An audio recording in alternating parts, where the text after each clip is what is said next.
punta po kayo sa inyo pong Facebook at pindutin nyo po yung may tatlong guhit sa side at punta po kayo dito sa inyo pong professional dashboard. Pagdating nyo po dyan, hanapin nyo po dito ang itong creator support.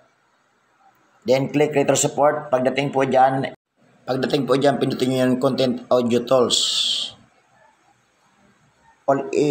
Click nyo po itong reels. Ayan po, as you can see, ayan po guys, makita po ninyo, ipindutin nyo pa rin ito siyang tatlong guhit. So pag nakita po ito, makita nyo po dito yung support inbox. So dyan sa support inbox, i-click nyo po yan ito. So ito po, i-click nyo po yan. Tapos nyo click, ipindutin nyo po yung report about others. Kung may na-report ka ng iba, so as you can see, wala naman. Tapos, your alert, i-check nyo po. So, sa your alert, may kita nyo po rito, kung may video kayo na i-post, na nalabag po sa mga rules and regulation ni Meta.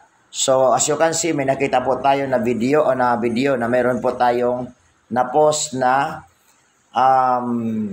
mayroon pong violation at nagkaroon po ng restriction. Copyright ang kanya pong nakikita po ninyo, copyright po siya. So, i-click po natin yan.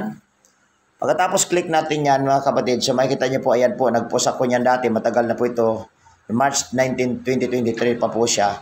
So, i-click nyo po ito, see details.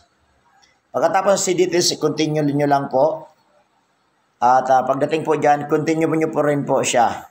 Pagdating po dito, continue pa rin.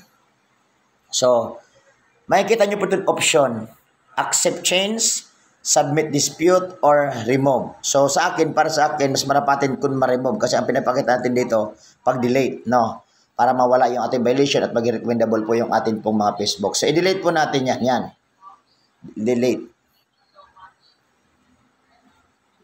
Ayan, as you can see, check na po siya, your video was removed. So, ibig sabihin, wala na tayong violation. So, tingnan po natin. So, yan, wala na po. So, tingnan pa po natin dito. Ayan, tingnan po natin yung ating profile recommendation. So, as you can see, makita nyo po, na-check na po yung ating profile recommendation at tingnan natin monetization.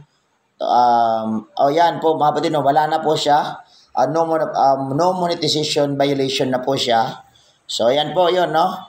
At pwede na daw siya pwede daw siya ma-monetize sa iba't ibang mga tools of monetization. So, page has no violation. So, yan lang po. At salamat po. At kung kayo po ay natuto sa video na ito, ay maaari namin niyo po i-share at i-follow niyo po ang aking page. Thank you.